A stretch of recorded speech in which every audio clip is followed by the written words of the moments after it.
Okay, so we've all had a person that we were obsessed with in our lives. That's just something that happens, but when it persists, when it's longer than it's necessary, then it is unnecessary. Unnecessary for your soul because it tarnishes your soul. I'm going to tell you why exactly that happens. I'm going to tell you the mechanics of how that takes place, right? So, there is a psychological idea called pedestalization. Now, pedestalization is when you keep something on a pedestal, because it's more valuable and stuff like that.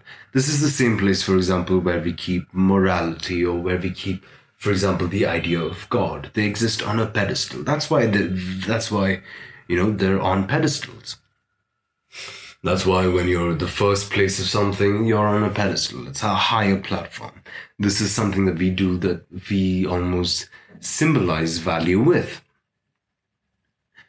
Now, the thing that happens when you pedestalize is there is a gap. There is a gap between where you are and where this person who's pedestalized is.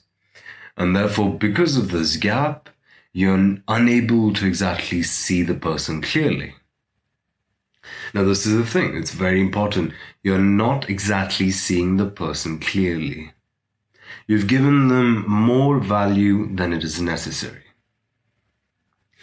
And, it's unfair. Think about it. It's unfair for someone to have such an extreme value that's not shared. You're not on an equal footing. Remember, you're pedestalized. You've pedestalized this person. You've pedestalized this girl, whoever.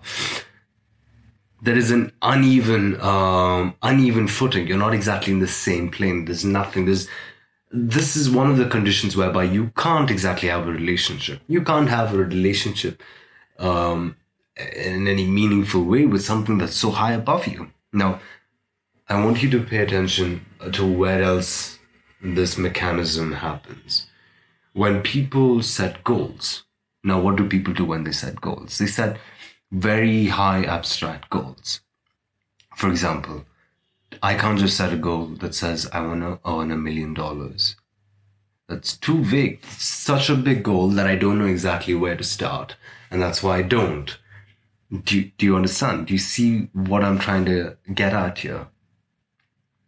By putting them on a pedestal, you have solidified the very fact that they will never be in a relationship with you. You've solidified the fact that you don't want a relationship with the person. All you want is to admire. Which leads me to the second part of this. The admiration, the fantasy, the romantic idea, the filter glass, rainbow sunshine that exists within you. It comes from a place. Now, there is a psychologist who's, by the way, a modern shaman, Carl Jung, who brought about the idea that within a man's psyche, there exists a female component, or the female aspect, a female relating function. And that is the anima. And vice versa with females, there's a male aspect to a feminine psychology. You have the animus over there.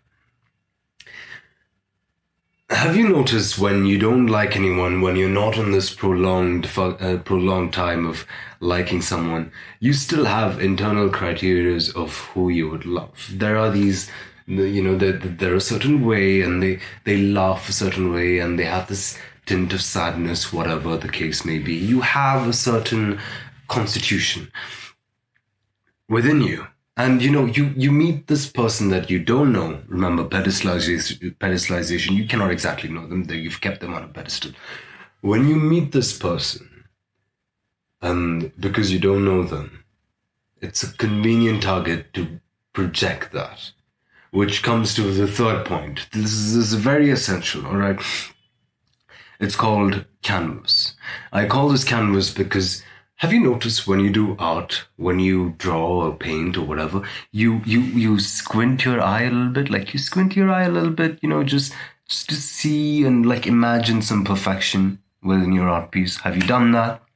Yeah, that's kind of what is happening when you're doing with the person. You're squinting. You don't exactly know them. However, you'll feel like you do. You will feel like you do, but you don't. You're just cherry picking, and you're squinting your eye to see some sort of perfection, some hope. And this is the irrational journey that something like this takes you on. This obsession.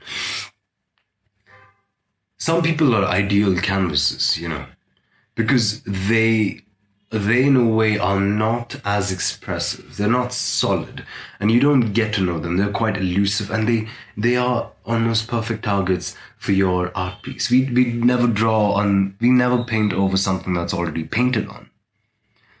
We paint on blank canvases, and this is something that happens.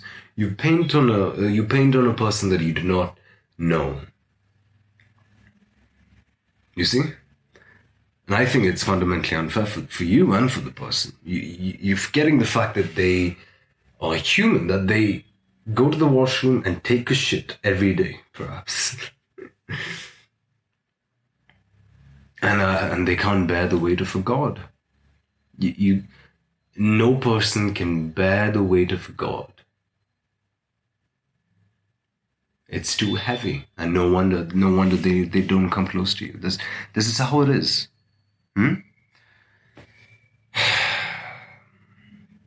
Yeah.